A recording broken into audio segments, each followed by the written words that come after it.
Logika informatika hari ini kita lanjutkan dengan pembahasan mengenai predikat logic as a formal language di 2.2 ya.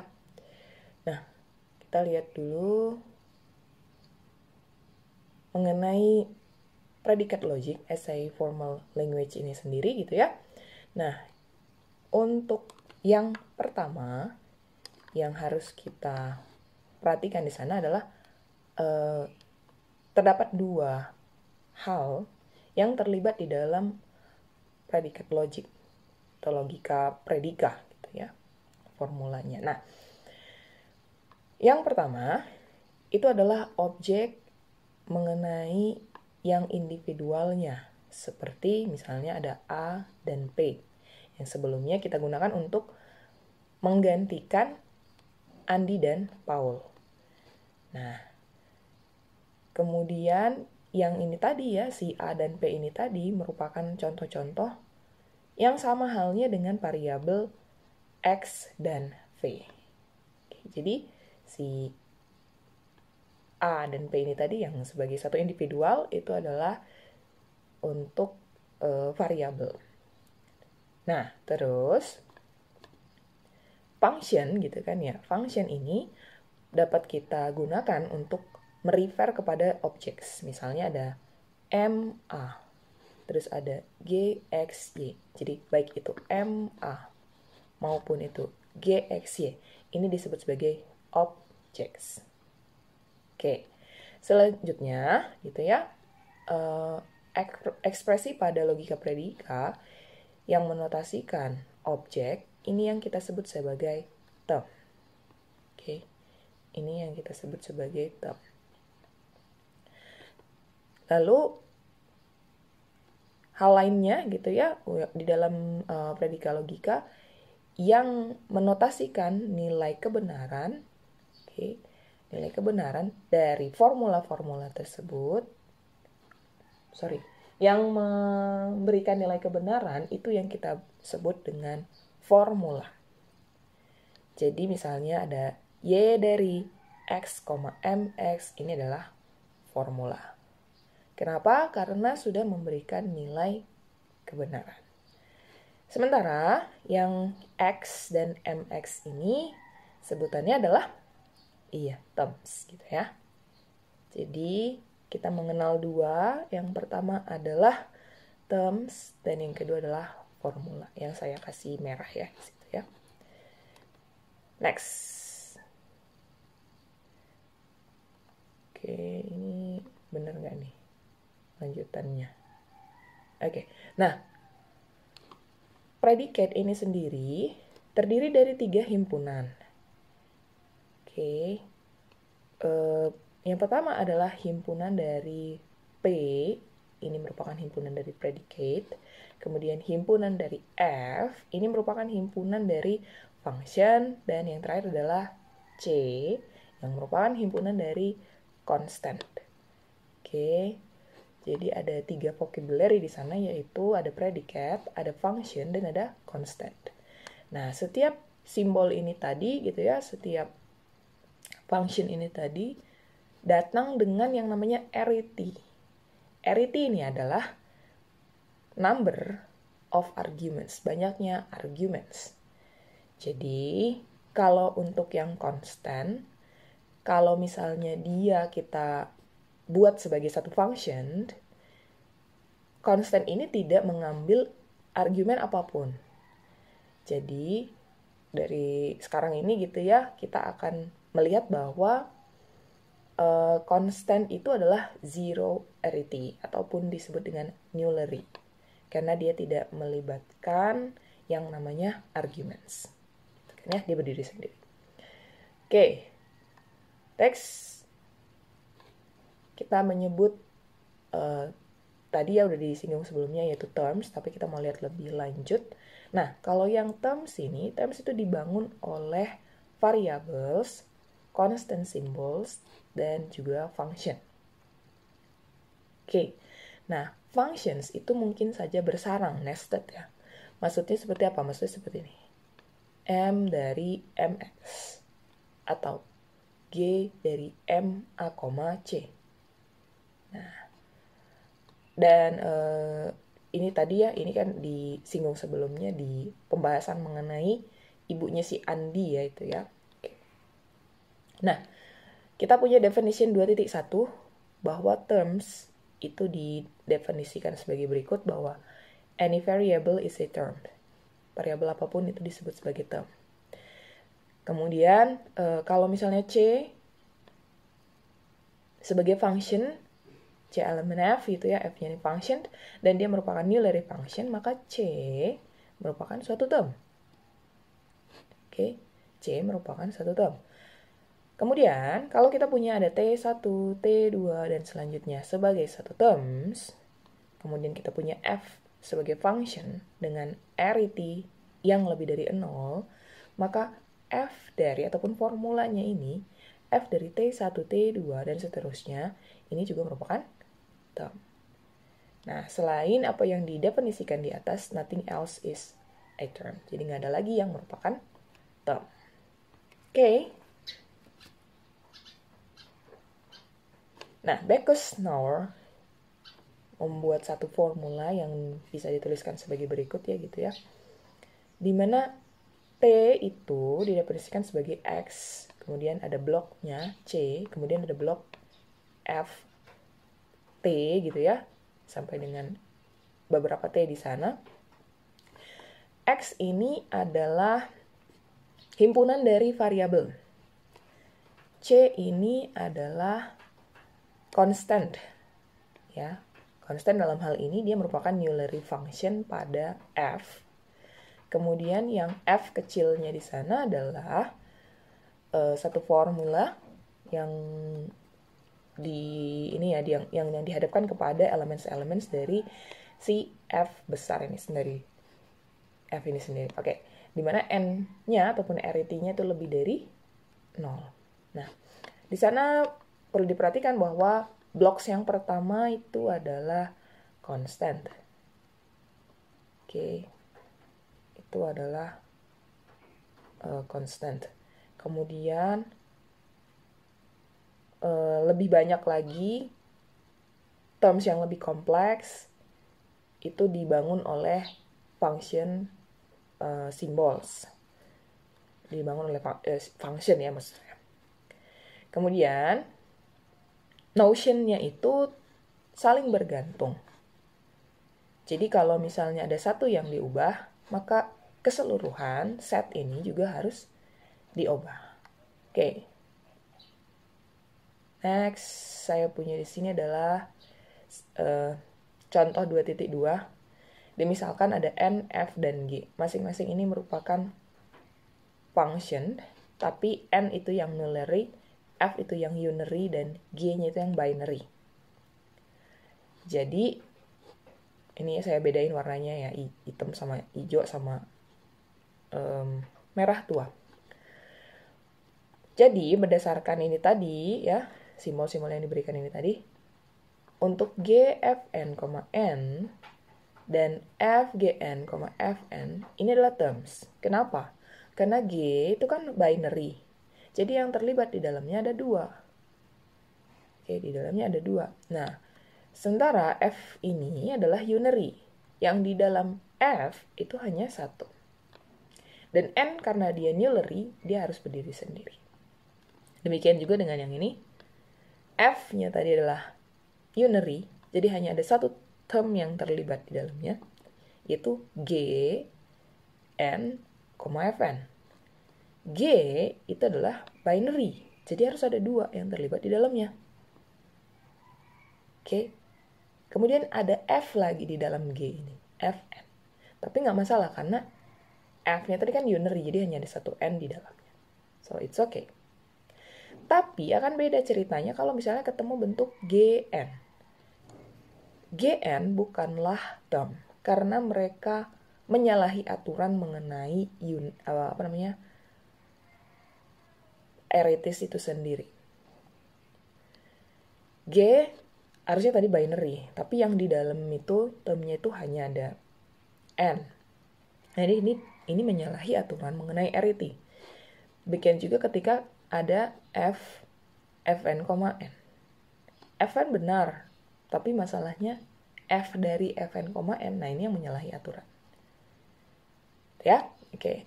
Jadi, misalkan nih, 0, 1, dan seterusnya adalah nullary, kemudian S itu unary, lalu ada plus, negatif, dan tanda bintang. Maksudnya di sini nullary dia adalah constant ya, 0, 1, dan seterusnya itu constant. S ini adalah function yang unary. Baru kita punya yang namanya positif, negatif, dan tanda bintang yang merupakan binary. Jadi, kalau kita tuliskan bintang, buka kurung, negatif gitu ya, atau kurang, 2, positif S, X, Y, Y, lalu yang ada negatif ini tadi itu bersama dengan satu term ini bersama dengan X. Oke.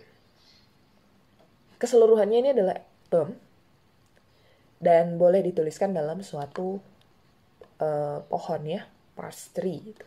Nanti saya kasihkan ilustrasinya. Tapi kalau mau menuliskan simbolnya dalam bentuk binary, biasanya kita menuliskannya dalam penulisan infix. Jadi bukan prefix. Kalau ini kan prefix ya. Prefix itu yang di depan ininya, binary-nya. Tapi kalau untuk convenient-nya sebenarnya lebih convenient untuk menuliskan dalam bentuk infix. Nah, jadi dia seperti ini. 2 kurang, itu kan ya, SX tambah Y. Kemudian yang satu kesatuan ini bintang X. Gitu ya.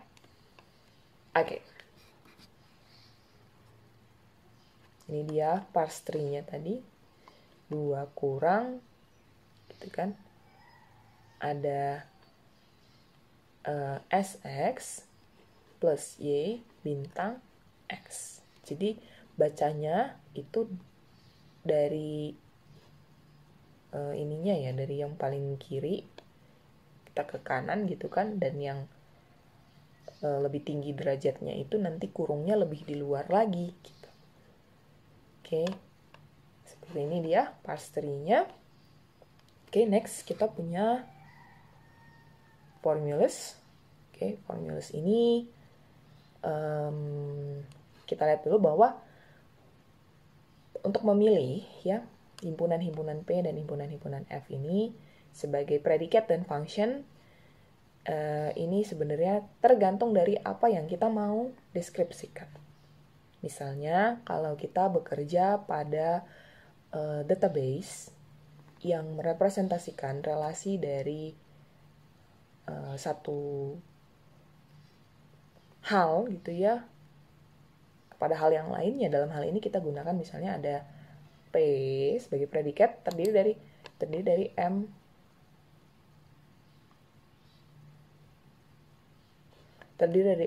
F, S, dan D. M-nya untuk male, F-nya untuk female, S-nya untuk putra dari son of, dan D-nya adalah daughter of, anak perempuan dari, putri dari gitu ya. Kita tahu bahwa secara alamiah F dan M ini adalah unary predicates. Karena mereka hanya mengambil satu arguments. D dan S ini adalah binary. Oke, mereka mengambil 2 argumen dan kita dapat mendefinisikan F ini ya sama dengan mother of, kemudian father of, father of.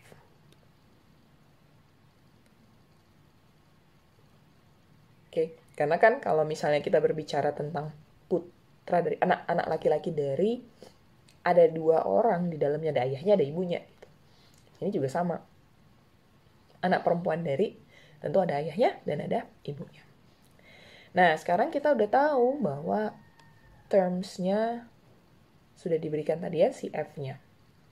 Dengan pengetahuan seperti demikian, kita dapat memproses kepada formula dari logika predikat.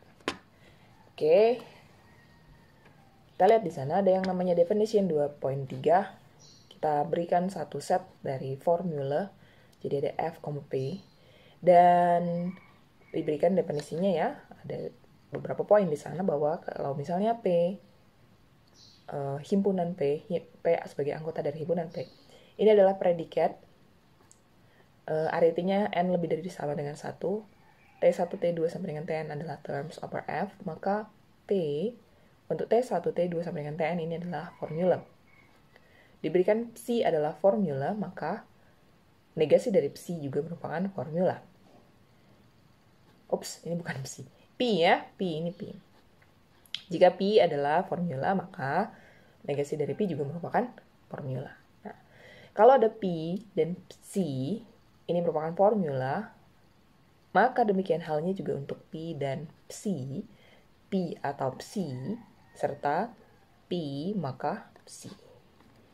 Jika Psi adalah formula dan X adalah variabel, maka untuk setiap X, Psi, dan beberapa X, Psi, itu juga merupakan formula. Kita berikan dia sebagai kuantor di sana.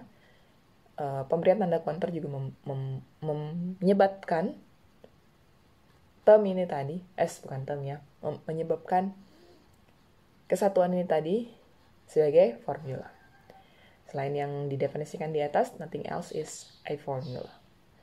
Nah, dalam penulisan Backus-Naur, kita boleh tuliskan ya bahwa yang namanya formula ini tadi bisa diberikan sebagai berikut ya, sebagai blok-bloknya ini tadi, bahwa ada P untuk T1, T2 dan sampai dengan Tn dan seterusnya sebagai predikat.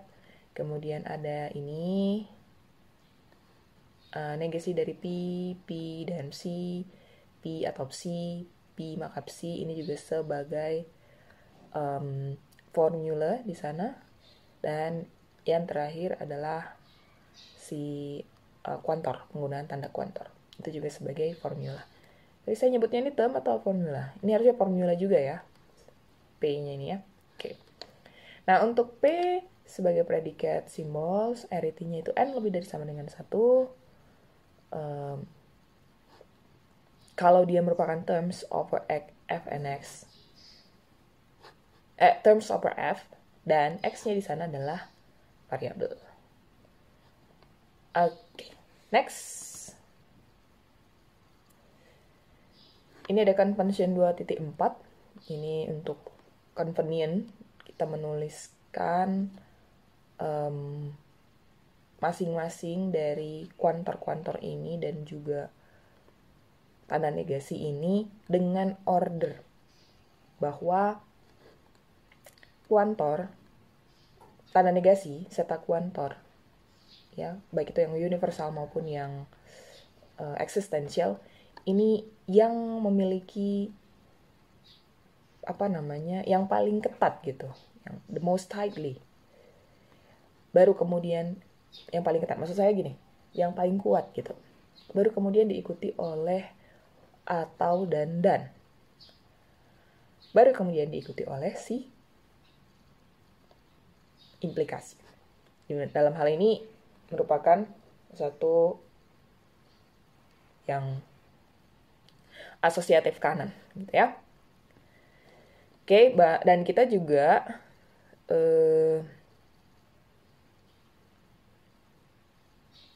bisa menuliskan predikat logik ini dalam parse tree. Nah, kalau misalnya kita mau menuliskan yang seperti ini, untuk setiap X, PX, maka QX dan SXY di dalam satu parse tree, lihat di sana bahwa yang paling most tightly, jadi dia yang paling kuat, dia ditulis di luar, gitu ya. Untuk setiap X-nya tadi sebagai kuantornya di sana. Terus yang ini diikuti oleh dan, gitu kan. Makanya dia di tengah-tengah dari tanda kurung kita ini.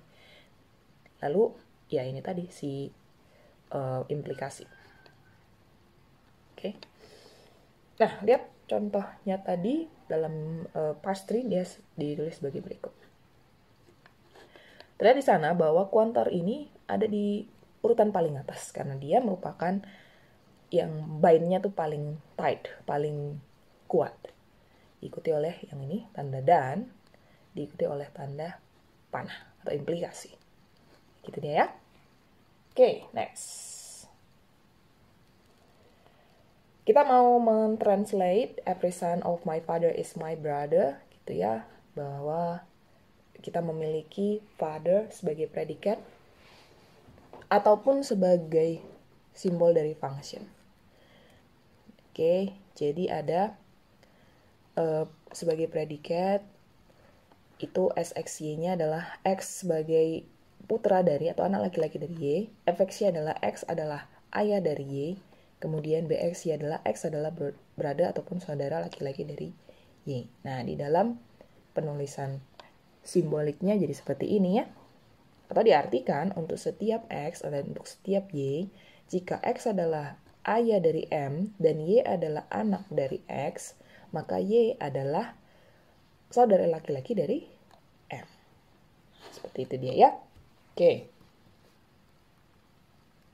Kalau dia sebagai function, oke, dilihat di sana bahwa MS dan B itu dituliskan sebagai function yang memberikan satu argumen.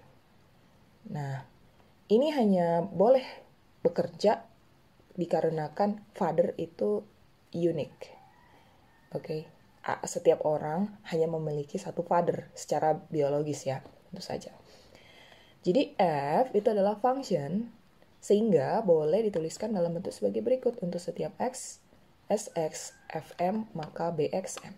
Yang dapat dibaca sebagai untuk setiap X, jika X adalah anak dari ayahnya M, maka X adalah saudara laki-laki dari M. Dan ini lebih